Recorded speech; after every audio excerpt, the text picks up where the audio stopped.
ದೇಶದಲ್ಲಿ SC SP TSP ಕಾಯ್ದೆಯನ್ನು ಜಾರಿಗೆ ತನ್ನಿ, ಆಗ ನಾನೇ ನಿಮಗೆ ಅಭಿನಂದನೆ ಸಲ್ಲಿಸ್ತೀನಿ. ಪ್ರಧಾನಿ ಮೋದಿಗೆ ಸಿಎಂ ಸಿದ್ದರಾಮಯ್ಯ ಈ ರೀತಿಯಾಗಿ ಸವಾಲ್ ಹಾಕಿದ್ದಾರೆ. ಗುಜರಾತ್ನಲ್ಲಿ 30 ವರ್ಷಗಳಿಂದ ಬಿಜೆಪಿ ಇದೆ, ಅಲ್ಲಿ ಎಸ್ಸಿ ಎಸ್ಪಿ ಟಿಎಸ್ಪಿ ಜಾರಿ ಮಾಡಿದ್ದಾರಾ?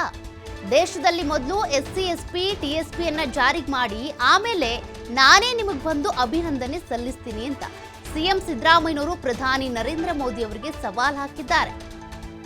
ಬಿಜೆಪಿಯ ಅಧಿಕಾರದಲ್ಲಿದೆ ಗುಜರಾತ್ನಲ್ಲಿ 30 ವರ್ಷದಿಂದ, ಅಲ್ಲೇನಾದ್ರೂ ನೀವು ಎಸ್ಸಿ ಎಸ್ಪಿ ಹಾಗೂ ಟಿಎಸ್ಪಿಯನ್ನ ಜಾರಿಗೆ ತಂದ್ರಾ? ಇಲ್ವಲ್ಲ.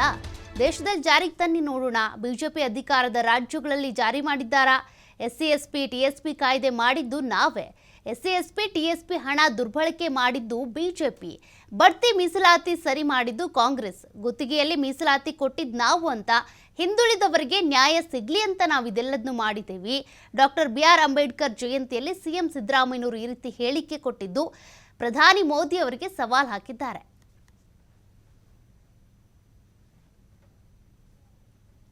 ಇಷ್ಟು ವರ್ಷ ಆದರೂ ಕೂಡ SCP TSP ಆಕ್ಟ್ ಯಾಕೆ ಮಾಡಿಲ್ಲ? ಎಲ್ಲೂ ಮಾಡಿಲ್ಲ. ಆಯ್ತಪ್ಪ, ನಿಮ್ಮ ಮೇಲೆ ನಾನು ಮೋದಿ ಅವರನ್ನ ಅವರಿಗೆ ಧನ್ಯವಾದಗಳನ್ನು ಹೇಳ್ತೀನಿ. ಮೊದಲನೇವನಾಗಿದ್ದಿ ಧನ್ಯವಾದ ಹೇಳ್ತೀನಿ, ಮಾಡಪ್ಪ. ಇಡೀ ದೇಶದಲ್ಲಿ ಪರಿಶಿಷ್ಟ ಜಾತಿ ಪರಿಶಿಷ್ಟ ವರ್ಗದವರಿಗೆ SCP TSP ಕಾನೂನನ್ನು ಮಾಡಲಿ. ಅದು ಮಾಡಲ್ಲ. ಬಿಜೆಪಿ ಇರ್ತಕ್ಕಂಥ ಯಾವುದೇ ರಾಜ್ಯದಲ್ಲೂ ಮಾಡಿಲ್ಲ. ಆಂಧ್ರ, ಕರ್ನಾಟಕ ಬಿಟ್ಟರೆ ಇಡೀ ದೇಶದಲ್ಲಿ ಯಾವುದೇ ರಾಜ್ಯದಲ್ಲಿ ಆಗಿಲ್ಲ. ನಿಮಗೆ ನಾಚಿಕೆ ಆಗಲ್ವೇನ್ರಿ? ಬಿಜೆಪಿ ಅವರಿಗೆ 8,300 ಕೋಟಿ ರೂಪಾಯಿಗಳನ್ನ ಬೇರೆ ಬಾಬುಗಳಿಗೆ ಖರ್ಚು ಮಾಡಿದವರು. ಭಾರತೀಯ ಜನತಾ ಪಕ್ಷದ ಸರ್ಕಾರ ಇದ್ದಾಗ ಮಿಸ್ಟರ್ ಯಡಿಯೂರಪ್ಪ, ಮಿಸ್ಟರ್ ಬಸವರಾಜ ಬೊಮ್ಮಾಯಿ 8,300 ಕೋಟಿ ರೂಪಾಯಿಗಳನ್ನ ಖರ್ಚು ಮಾಡಿದ್ರಿ. ನಾಚಿಕೆ ಆಗಲ್ಲ ನಿಮಗೆ? ನಮ್ಮ ಮೇಲೆ ಆರೋಪ ಮಾಡಲಿಕ್ಕೆ? ಕರ್ನಾಟಕದಲ್ಲಿ ಮೊದಲನೇ ಬಾರಿಗೆ SCP TSP ಕಾನೂನನ್ನ ಕಾಯ್ದೆಯನ್ನ ಮಾಡದಂತವರು ಕಾಂಗ್ರೆಸ್ನವರು. ಇದೇ ಸಿದ್ದರಾಮಯ್ಯ ಮುಖ್ಯಮಂತ್ರಿ ಆಗಿರುವಾಗ ಮಾಡ್ರಿ.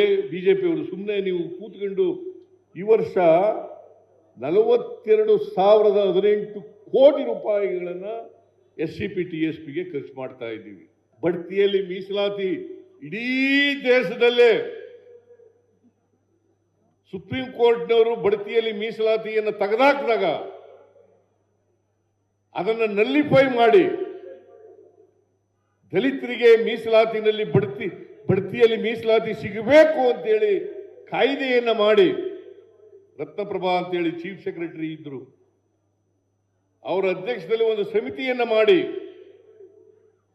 ಅವರ ವರದಿಯನ್ನು ತರಿಸಿಕೊಂಡು ಅದರ ಆಧಾರದ ಮೇಲೆ ಬಡ್ತಿಯಲ್ಲಿ ಮೀಸಲಾತಿಯನ್ನು ತಂದದ್ದು, ಅದಕ್ಕೆ ಕಾನೂನನ್ನು ಮಾಡದ್ದು. ಅದು ಸುಪ್ರೀಂ ಕೋರ್ಟ್ನಲ್ಲಿ ಕೆಲವರು ಚಾಲೆಂಜ್ ಮಾಡಿದ್ರು. ಸುಪ್ರೀಂ ಕೋರ್ಟ್ನಲ್ಲೂ ಕೂಡ ಕಾನೂನು ಊರ್ಜಿತ ಆಗಿರ್ತಕ್ಕಂಥದ್ದು ಇವತ್ತು ಇಡೀ ದೇಶದಲ್ಲಿ ಪ್ರಥಮ. ಮತ್ತೆ ಕರ್ನಾಟಕ ಇಡೀ ದೇಶದಲ್ಲಿ ಮೊದಲನೇ ರಾಜ್ಯ ಇದನ್ನು ಮಾಡಿರ್ತಕ್ಕಂಥದ್ದು. ನೀವು ಯಾಕೆ ಇಷ್ಟು ವರ್ಷ ಆದರೂ ಕೂಡ SCP TSP ಆಕ್ಟ್ ಯಾಕೆ ಮಾಡಿಲ್ಲ? ಎಲ್ಲೂ ಮಾಡಿಲ್ಲ. ಆಯ್ತಪ್ಪ, ನಿಮ್ಮ ಮೇಲೆ ನಾನು ಮೋದಿ ಅವರನ್ನ ಅವರಿಗೆ ಧನ್ಯವಾದಗಳನ್ನು ಹೇಳ್ತೀನಿ.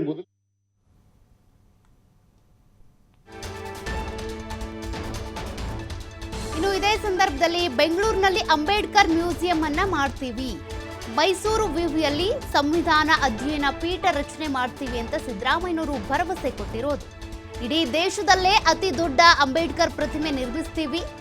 ಅಂಬೇಡ್ಕರ್ ಜಯಂತಿಯಲ್ಲಿ ಸಿಎಂ ಸಿದ್ದರಾಮಯ್ಯನವರು ಭಾಷಣ ಮಾಡೋ ಸಂದರ್ಭದಲ್ಲಿ ಇಷ್ಟೆಲ್ಲ ಭರವಸೆಗಳನ್ನ ಕೊಟ್ಟಿದ್ದಾರೆ. ಬೆಂಗಳೂರಿನಲ್ಲಿ ಅಂಬೇಡ್ಕರ್ ಮ್ಯೂಸಿಯಂ ಅನ್ನ ರಚನೆ ಮಾಡ್ತೀವಿ, ಅದೇ ರೀತಿಯಾಗಿ ಅತಿ ದೊಡ್ಡ ಅಂಬೇಡ್ಕರ್ ಪ್ರತಿಮೆಯನ್ನ ನಿರ್ಮಿಸ್ತೀವಿ ಅಂತೇಳಿ ಸಿಎಂ ಸಿದ್ದರಾಮಯ್ಯನವರು ಭರವಸೆಯ ಮಾತುಗಳನ್ನಾಡಿದ್ದಾರೆ. ಮೈಸೂರು ವಿವಿಯಲ್ಲಿ ಸಂವಿಧಾನ ಅಧ್ಯಯನ ಪೀಠ ರಚನೆ ಕೂಡ ಮಾಡ್ತೀವಿ ನಾವು ಅನ್ನುವಂತ ಮಾತುಗಳನ್ನಾಡಿರೋದು ಸಿಎಂ ಸಿದ್ದರಾಮಯ್ಯನವರು.